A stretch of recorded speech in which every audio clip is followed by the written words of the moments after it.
Amatshona omthakazo omuhle siyalamukela njalo kwesinye isiqephu sethu sezindaba kumsakazo we-Citizens Movement Radio. Namhla kungoLwesithathu zili-15 kuMfumfu ngomnyaka ka-2025. Indaba lizethulelwa ngikhethiwe Chuma. Ngesikhangele kwethamba phambili namhlanje. Umongameli uChamisa ukhalela lo ongasekho emhlabeni obelwela inkululeko uOdinga. Siza kuluvimba udaba luka-2030 kusho uSiziba. Umnangagwa usengumthwalo ebantwini baseZimbabwe kusho uChuma. Nanzi indaba zethu ngokugcweleyo.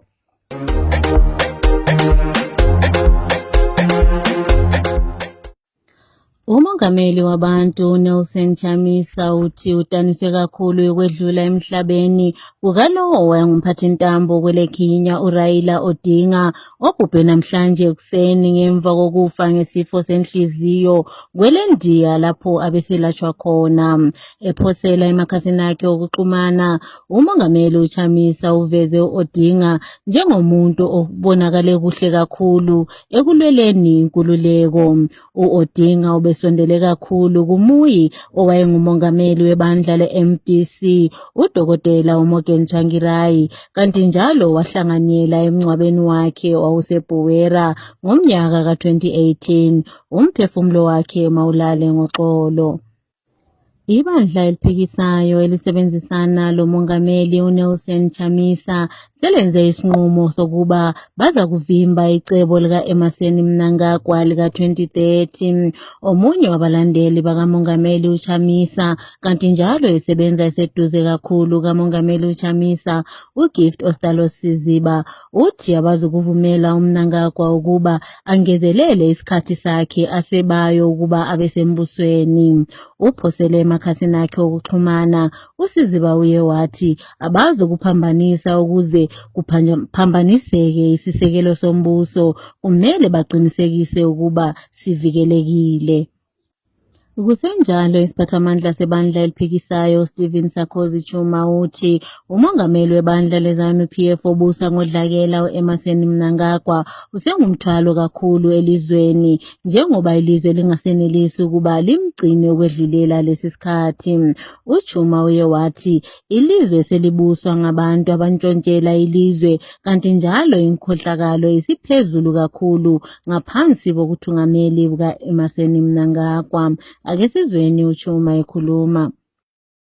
Zviri pachena kuti vaMnangagwa vakundikana, vaMnangagwa vatadza kutora Zimbabwe kuisa padanho repamusoro kaitarisa nyaya dzezvematongerwo enyika, kaitarisa nyaya dzezveupfumi. Iyi iri nyaya yekuti vaMnangagwa vari kuchengeta makororo akafanana kuda kwaChitagurei, akafanana Wikina Uchivayo, akafanana Scott Sakupwanya, akafanana George Gowa Matanga, avo vari kudzivirira kuti vasasungwa nenyaya yekuti vari kuba mari dzenyika vachidya navo. Saka naizvozvo tinoti aiwa, nguva yavaMnangagwa yekuti vange vachitungamira nyika inoyi yakatopera kudhara, nokuti mukuru uyu ari kutarisa kuti hapana chimwe chisvinu chaachaita chinobatika chinogona kuti vana veZimbabwe vaone kurarama zvakanaka, chinogona kuti ikonomi yedu igone kusumukira. Nokuti mukuru uyu ari kutaridza pachena kuti haana kana any vision, haana kana any idea kuti nyika yoenda mberi sei. Nokuti hazvigoni kuti munyika chaiyo ine mutemo, ine bumbiro remutemo yakafanana neyedu iyo yeZimbabwe, towana kuine vanhu vashoma shoma vanenge vachidya mari dzenyika, vazhinji vachinonga svosve nemuromo. Vanhu vari kutambura, vanhu havana mvura, vanhu havana magetsi, migwagwa yakasakara yakashata, asi hapana ari kumbozvitarisa zvose izvozvo. Zvatiri kungoona ndechevanhu vashoma shoma vari kuba mari dzenyika vachidadira vazhinji vari kutambura. Saka isusu tiri kuti aiwa, nguva yavaMnangagwa yekuti vange vachitungamira nyika inoyi yakatopera kudhara, nokuti takazviona muna 2018, tikazviona muna 2023 kuti vanhu havachadi nezvemutana uyu anonzi vaMnangagwa, asi kuti vari kuramba vachingozvimanikidzira kudai varamba varipo. Ndosaka tichiti aiwa, vana veZimbabwe ngatiunganei, ngatitaurei neshoko rimwe chete kuti iyi nyaya iyi yedambe rinonzi 2030 inyaya yatinofanira kuti ngaimiswe, ngazviregerwe. Hakuna imwe nguva yatingada kupa Mnangagwa, nokuti nguva yavakatopuwa shoma shoma iyoyo, kana kuti nguva yavakazvipa vachibirira maelection shoma shoma iyoyo, vakataridza kuti havana chisvinu chavanokwanisa kuitira vana veZimbabwe kunze kwekungovambunyikidza chete nekuba mari nezvigananda. UMongameli uChamisa usenconywe kakhulu ngomsebenzi wakhe wokuma lezakhamizi kanti njalo lokunakekela izidingo zezakhamizi. Lokhu kuye kwatshiwo isiphathamandla sebandla eliphikisayo eMashonaland Central kusemgondongwe obonge kakhulu uMongameli uChamisa ngokuma labantu phakathi komzabalazo wotshintsho. UMongameli uChamisa ungumthungameli osehlolisisiwe kanti njalo selokhu emile ndawonye lapho elisana lobuncindezeli bebandla leZANU-PF selokhu kwasungulwa i-MDC ngomnyaka ka-1999. Ake sizweni uGondongwe ekhuluma. President Nelson Chamisa has been consistent when it comes to standing for citizens' interests. He implemented a united citizen in the country. He adopted a citizenocratic mode of policy in this polarized political ideology in Zimbabwe. President Nelson Chamisa is not his first time that he is standing with the masses of this nation. It started when he was the youth leader of the then MDC when it started in 1999, and he rose through the ranks to become a name that was reckoned. He is a Democrat per excellence who believes in the power and voice of the citizens. He has united the citizens in this nation in the spirit of fair election, transparency and accountability. He is one person who has been singing about the corruption that has bedeviled this nation, Zimbabwe. And now that the other guys have seen it, the likes of Vice President Chiwenga and the Gezaka Bao, but it started with President Nelson Chamisa when he said this nation is rotten to the core because of the leaders that are corrupt, the cabals that survive on corruption, looting, and drugs. So President Nelson Chamisa is a voice of the voiceless when it comes to the movement in this nation. The people still believe, and we honestly believe in the name of President Nelson Chamisa and his Christian values, and he is tipped. We tip him to be on the throne in the next minutes that are coming. We should just hold on because the time is now ripe for him to really steer this nation out of the quagmire that we are in. We really thank the president for standing with us and for giving us hope and for showing us the way in our province, in my central.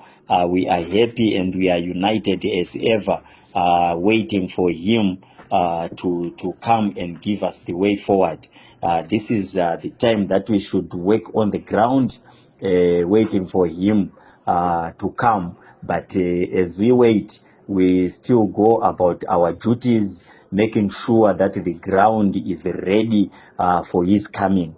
We are happy that the president has hinted that very soon things are going to be shaping and things are going to be moving, and Zimbabwe is going to be a nation to be recognized among other nations.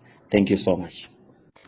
Inkonzo yesikhumbuzo kalo ngasekho emhlabeni umhlonishwa uDesire Moyo iye yabanjwa namhlanje ehall yasenkulumane koBulawayo.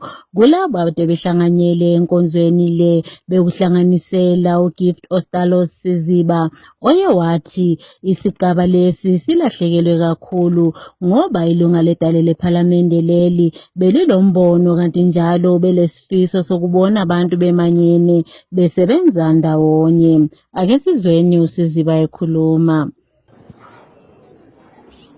Thank you very much. Ngihloniphe abemvula balapha ebumoyo. Hloniphe abadala abakhona phakathi kwethu from Constituency Development Fund, ama-members of parliament abakhona, nama-senators, nama-councillor. Mina bekuyisifiso sami ukuthi ngingakhulumi lapha emfeni kaDesire ngenxa yokuthi uDesire wayengephile ezinengi sasilaye thina kuphathi abaningi lasibona sikhampena naye umnyaka ka-2023 sikhokhelwa ngubaba u-Advocate Nelson Chamisa bekuyisifiso sakhe laye ukuthi ebekhona lapho ngenxa yokuthi wasebenza kakhulu lo Desire. uDesire kithi to us he is a hero ngenxa yokuthi Desire used his skills and ability given to him by God not just to benefit yena lemuli yakhe but to benefit a community of Nkulumane, to benefit the people of Bulawayo, to benefit Machepelet, to benefit Zimbabwe and the struggle of the oppressed.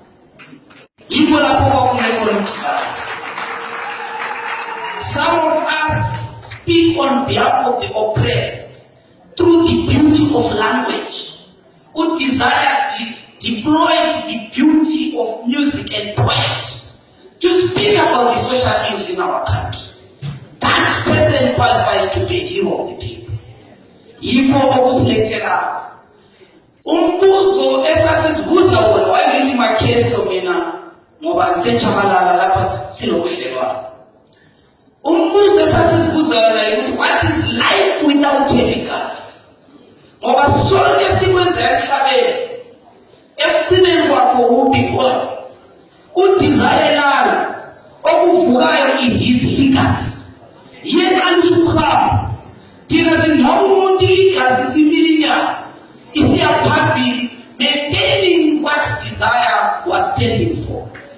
Yikho esithi noma befile basakhuluma okukhuluma yakho Desire sokukhuluma imisebenzi yile sikutalisela but to appreciate, to honor and respect this life of a hero for our people. Sisi Desire bafo lala ngokuthula. We celebrate you. Heroes don't die. They always multiply into beautiful roses of freedom and democracy.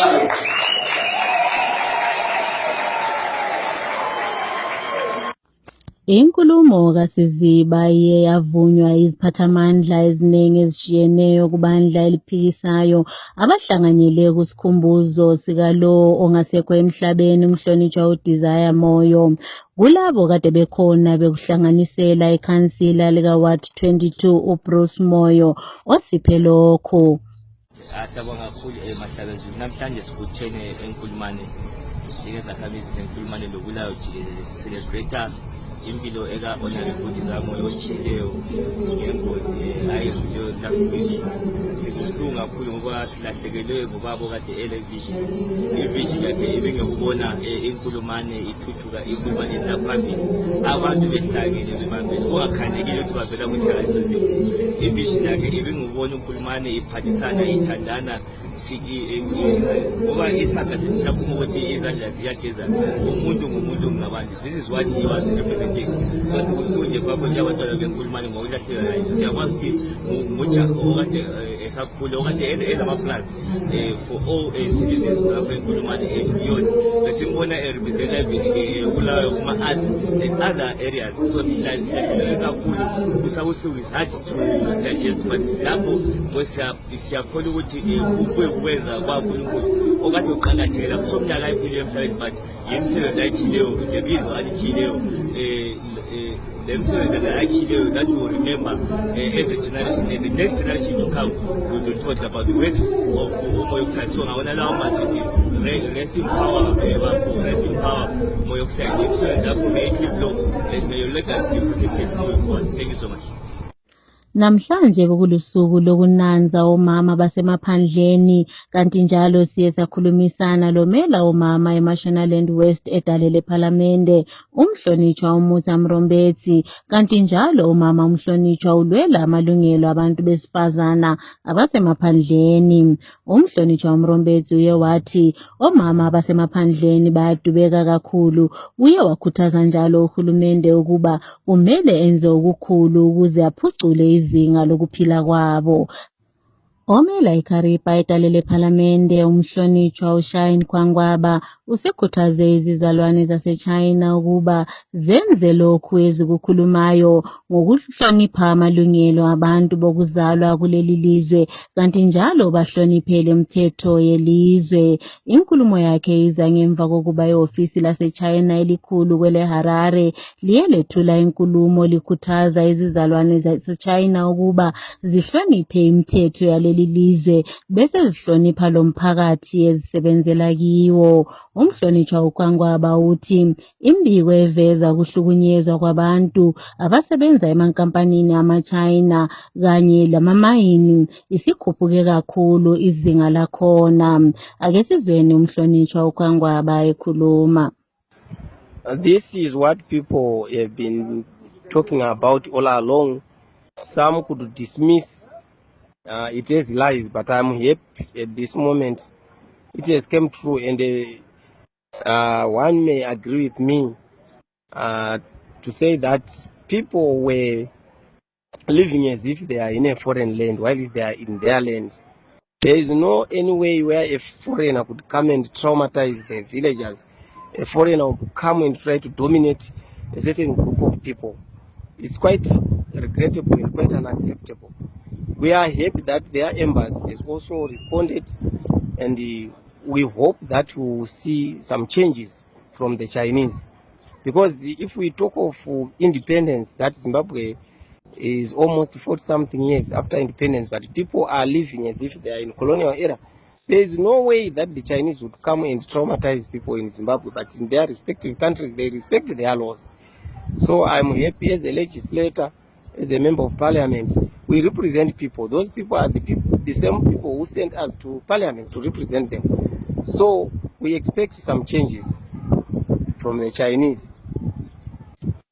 Izakhamizi zaseChitungwiza sezisengozini yokuhlaselwa ngumkhuhlane wesihudo njengoba le indawo isilokuswelakala kwamanzi kanti njalo balodubo lokugeleza kwamanzi angcolileyo ezitaradeni. Izakhamizi eziningi ziphila ngamanzi eziwathola endaweni ezingavikelekanga kanti njalo kawahlanzekanga bawathola lapho kugeleza khona amanzi angcolileyo. Umasipala waseChitungwiza uvula amanzi kanye ngenyanga. Amanzi alilungelo kanti njalo uhulumende kumele ayenze isiqinisekiso ukuba abantu bayawathola njengalokho okubhalwe kusisekelo sombuso.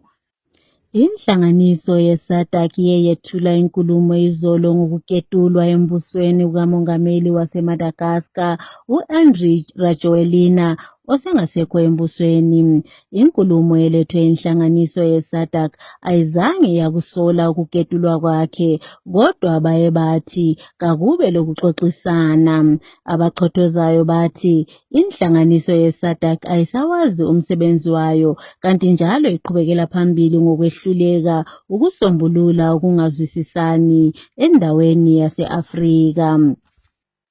Sekusele insuku ezimbili ukuba kube lempikisho ehlelwe ngoLwesihlanu lapho kubhikishelwa inkohlakalo lokusebenzisa budedengu uhulumende. Siye saxoxisana lezakhamizi sezwa ukuba sebelungele na ukuba baphatheke ngokuthula embhikishweni ozabe useHarare lelizwe lonke jikelele. Ake sizweni. Makadiko makomredi. Aiwa, ini ndakazvimiririra panyaya yemusi wa17 apa. Ndakazvimiririra zvangu. Inini ndiri kutoenda. Whether zvichange zviri peaceful or zvichange zviri zvehondo, I don't care. Ndiri kutoenda. Kana kuri kunofa ndinofira ikoko, kana ndichidzoka kumba ndinongodzokawo. Chiri kunyanya kuti ndiende chazosvika pakundisumudza ndisingaite zvepolitics all along. Ndasingateedzere zvepolitics. Ndataka ndarwadziwa kusvika pakupedzisira. Nyaya iri kunyanya kundirwadza nyaya yemaChina. Vari kuuya vachiita zvavanoda munyika medu vachitora zvicherwa isu tisina kana chatiri kuwana tisina mabasa. Chechipiri ava vana Chivhayo ava nana Tagwire nana Scott mbavha dziri kuba, dzapedza kuba dzodzoka dzotivhairira nemari dzavari kutibira, vachiita huhori hwakuonekwa nenyika isi huri pachena pasina kana chavari kuitwa. Mari dzese idzo dzavari kutengera vanhu mota vachiita zvisina nebasa rese, mari dzekuti nyika ingadai yapane rimwe level. Saka handisi kuita zvekutamba, kudzidza takadzidza madhigirii tinawo, takangoisa mumba, mabasa ari kupi hatisi kumawana. Chauya makomrade, ini ndakatoenda. Tichada kupinda mumugwagwa musi wa17 kuti tiprocess nyaya iyoyi musi wa17, nenyaya yekuti no zvikananda zvatiuraya, zvikananda zvatiunza, tasara misoro, kusara mabhonzo, kuonekwa mabhonzo tichifamba. Nyika yedu haina kumira zvakanaka, vanhu vanzwa nenzara, no food on the table, nzara yauraya vanhu, hakuna mabasa zvachese. Iko zvinezvi ukatarisa every each corner kumarokesheni, mumastreet, pangava papi, angova mapepa arikuiswa nevanhu anotengesa zvihwitsi, anotengesa mudomo, hakuchisina achatengera mumwe. Umwe noumwe ari kumba hakuchagariki, hakuswereki. Handiti kuzvipatara hakuna chunhu chiriko zvachose. Ukaenda kuchipatara utongonozwa chinofira ikoko. Vanhu unowana kubva pamukova kusvika kumabhedhi vakarara pasi, uchimirira kunzi kana umwe azobva pamubhedha ozoiswa iwewe. Saka nyika yedu yaora, nyika yedu yafa. Hatingafungi kuti ichiri nyika, haichisiri nyika, rava guva revanhu. Vanhu vakafa vari vapenyu, vanhu vari vapenyu. Saka tinongotode vanhu vashinga musi wa17, vashinga musi wa17, tashinga, tabatana, zvikananda zvabva izvi. Varita zvavanoda nemari, ita zvavanoda nenyika, zvikananda dei zvabva zvachose. Vana veZimbabwe kwasara mazuva mairi kuti tiende kunoratidzira munyika yeZimbabwe, munyika yeHarare, munzvimbo yeHarare inova dhorobha hombe munyika yeZimbabwe. Iro zuva rakataurwa naVageza kuti musi wa17 Oktoba munhu wese ngaasimuke anoratidza kutsutsumwa kwake maringe nehuori hwapfunya chisero muhurumende iri kutungamirwa naVamunangagwa. Vana veZimbabwe ngatiregei kuignora call, ngatiregei kuignora call yakataurwa naVageza kuti ngatisimukei.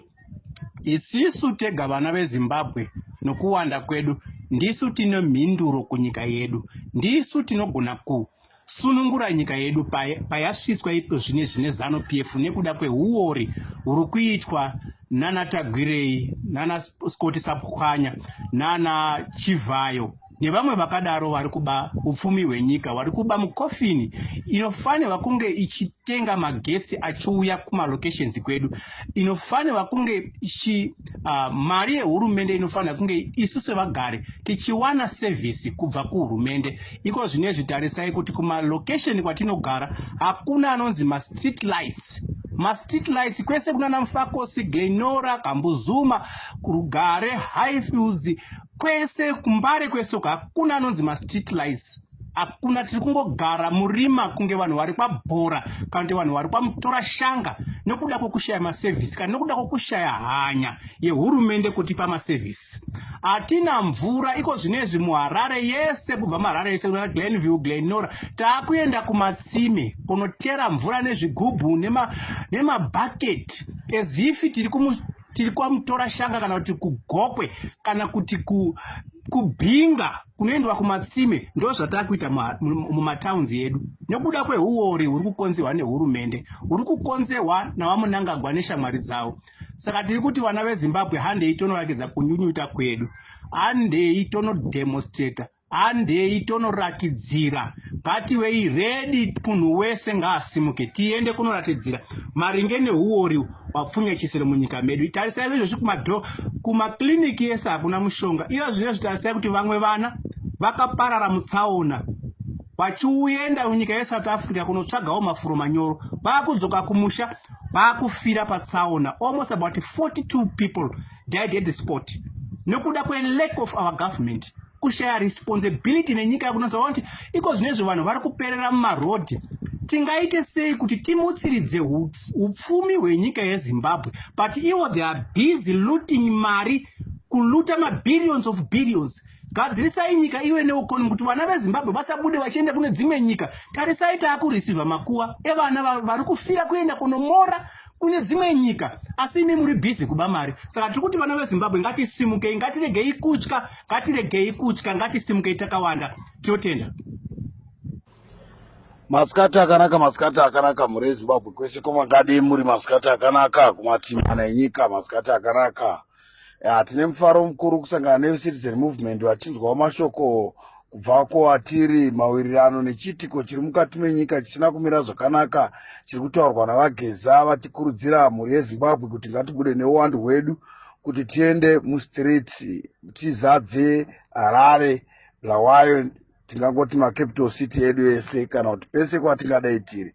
Asi paita dambudziko 1 rekuti vageza ava netimu ravo kubva panana nyoka yemabhunu hapana ati ari kumbotaura about election ya2023 kuti zvakafamba sei, nokuti ndofunga ndo pasvitswa paita kuti nyika yedu isvike pairi nhasi inawe maelection edu asina kufambiswa zvakanaka. Saka kumhuri yeZimbabwe kune vanonyatsa kuzvinzwisisa hapana kuti jekera tingada kunozadza mustreet, tingada kuzadza mastreet, asi kana pasina chinobatika chiri patebho. Zvakangofanana nekuti nguva yapfuura takazviitiswa futi pana 2017 pachizopinda iye Emmerson Mnangagwa nechihurumende chake ichochi, asi pekupedzisira pacho nyaya yapera patakabvisa Mugabe paya takapedzisira tina masaa kudeedzera kuti ichi chinhu chedu chataita isu seZANU-PF hachinei neopposition haipo apa, handiti mazona. Saka tine dambudziko iroro rekuti havasi kutaura zviri pachena kana kuti sema-leaders vaifanira kugarawo pasi nemumiriri weZimbabwe vaPresident Advocate Nelson Chamisa vopanana mabhara rinofambwa naro rakajekera munhu wese, uye pachitaurwa chokwadi chakaitika maelections kuti 2023 August maelections akabirwa haana kufamba zvakanaka, anova ndo asvitsa nyika patiri nhasi, anova ndo akonzeresa kuti muZANU-PF imomo muve nekukonana, muve nekusawirirana panzi zvigananda.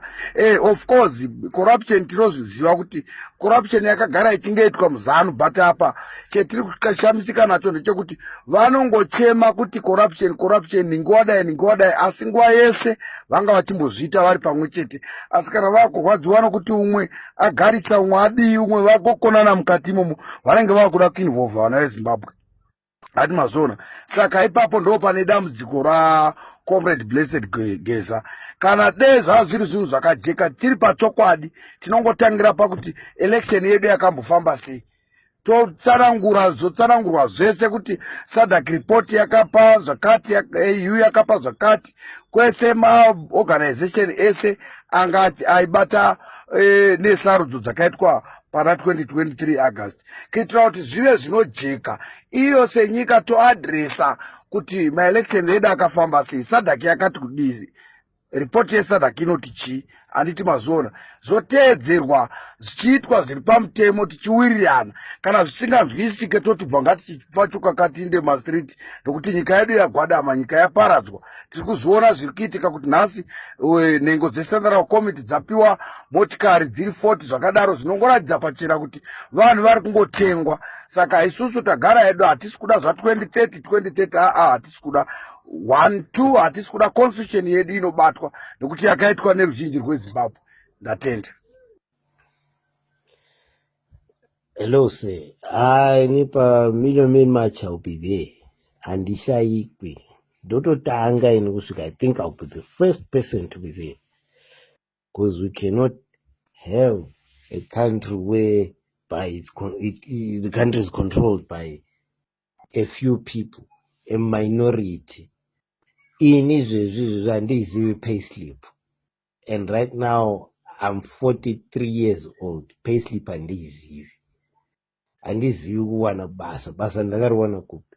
Unorwana kupi. Ndiri graduate pandiri Israel. Asi umwe munhu asina kuenda kuchikoro anopiwa a higher office. Ndo futi munhu vari kushandisiwa futi muzvimakambanizi vari kuvhura ikoko ndo vanhu vacho vanenge vari varungu. Utanga ipapo voemploya hama dzavo futi, anoona kuti nyika inenge yaipa. Ipapo handiregi, I will be the first person to be there. Vamwe vasati vauya, zvinani ndinogara pasenta kuRobert Mugabe Square, vanondiwana ndakagara pakati nepakati ndakamirira vamwe vari kuuya kuzojoina. Ilizwe lase-South Africa yilo lodwa elenelise ukudlulela phambili phakathi komhlubulo wasezansi kwele-Afrika ku-2026 World Cup ngemva kokuba inqobe iRwanda 3-0 izolo emdlalweni wabo kuhlandla lika-Group C. Nansi eminye imiphumela yamazwe enelisele ukudlulela phambili: i-Ivory Coast, i-Algeria, i-Cape Verde, i-Egypt, i-Ghana, i-Morocco, i-Tunisia kanye le-Senegal. Emidlalweni ye-UEFA World Cup qualifiers, England iye yanqoba iLatvia 5-0. Nansi eminye imiphumela yemidlalo: iSpain 4, iBulgaria 0, Turkey 4, Georgia 1, Andorra 1, Serbia 3, Portugal 2, Hungary 2, Italy 3, Israel 0, Estonia 1, Moldova 1.